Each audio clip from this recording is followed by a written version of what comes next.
Alright guys, isang mapagpalang araw sa inyong lahat. Meron tayong reaction video dito kay Rob Trip.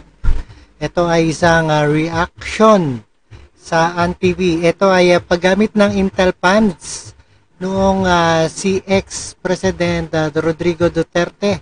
Sisilipin na rin ng House Quadcom. At ito silipin na nga ng House Quadcom Committee o Quadcom ng maging paggamit ng intelligence funds na pagtanggap noong dating Pangulong Rodrigo Duterte. Ayon dito kay UNTV, kasunod ito ng aligasyon ay pinapatupad umano'y reward system ang dating administrasyon para sa controversial na drug on war.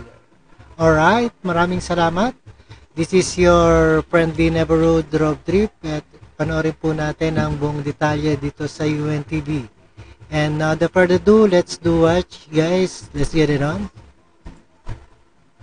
PMS who in charge in releasing of money. Binanggit ba sa iyo na kung saan galing yung pera ni Booking?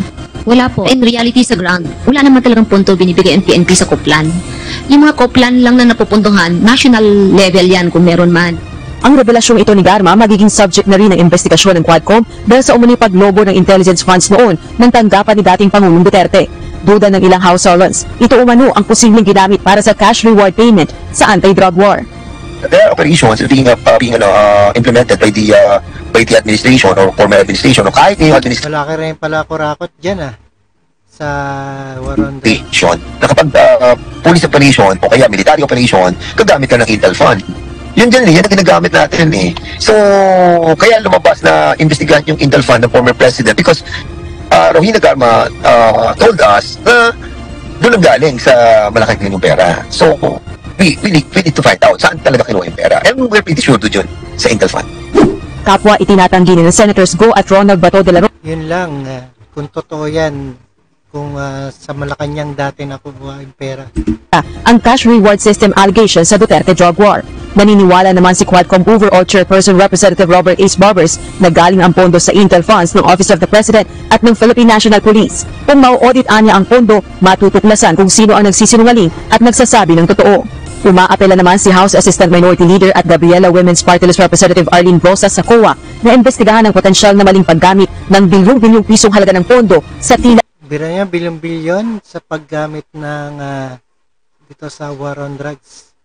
Dating Pangulong Oplan pork barrel na Oplan double barrel strategy. Duterte. Balak ng imbitahan ng Quadcom sa pagdinig dito ang COA kaugnay ng issue. Para naman sa dating Chief Presidential Legal Counsel ng Duterte Administration na si Attorney Salvador Panelo, walang basihan ang gagawing legislative inquiry ng Quadcom dahil hindi totoo ang sinasabing reward money sa drug war ng nagdaang administrasyon.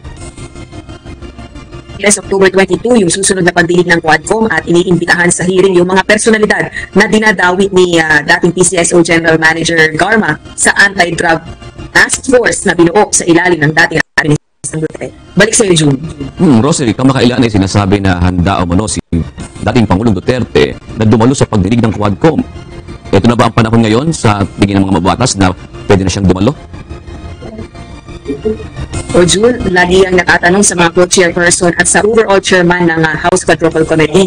Open naman or standing yung invitation para sa dating Pangulong Duterte. Pero ang sinasabi nilang proper time or best time para formal na imbitahan ng dating Pangulo ay kung ang topic ng Quadcom ay tungkol sa extrajudicial killings o EJ case na alam naman natin na isa sa mga issue na iniimbestigahan ng Quadcom. Maraming sangkot dyan pag nasilip yung war on drugs sa intelligent funds. So, nung nakalipas kasi na update sa atin, yung magiging focus ng Quadcom hearing sa darating na linggo, particularly on next Tuesday, ay ang issue ng illegal drug trade. Iba pa yun dun sa issue ng EJ case, June. Alright guys, subaybayan at panorin po natin itong sa Senate hearing. At maraming salamat sa panonood at pagkikinig dito kay Rob Trip. Alright, see us again sa ating reaction video. And peace out sa inyong lahat. Thank you guys.